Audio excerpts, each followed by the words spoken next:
আদর্শবান ছেলে করার জন্য, সুনাগরিক করার জন্য, দেশ প্রেমিক হওয়ার জন্য, দেশের সেবক হওয়ার জন্য সর্বপ্রথম মাতা পিতাকে আদর্শবান হতে হবে। এটা হচ্ছে 1 নম্বর। 2 নম্বর, শিক্ষকদের নিয়ে প্রথমত বলি, কথা একটু শিক্ষক মহাশয়রা ভালোভাবে একটু মনোযোগ সহকারে শোনার চেষ্টা করবেন।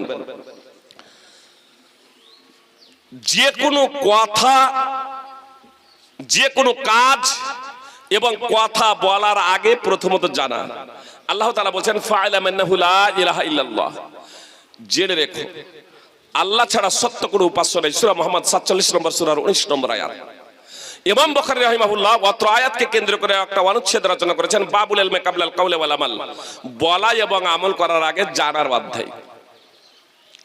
শিক্ষক মণ্ডলী যারা আছেন, শিক্ষক বা শিক্ষিকা যারা আছেন, এদেরকে প্রথম নম্বর হচ্ছে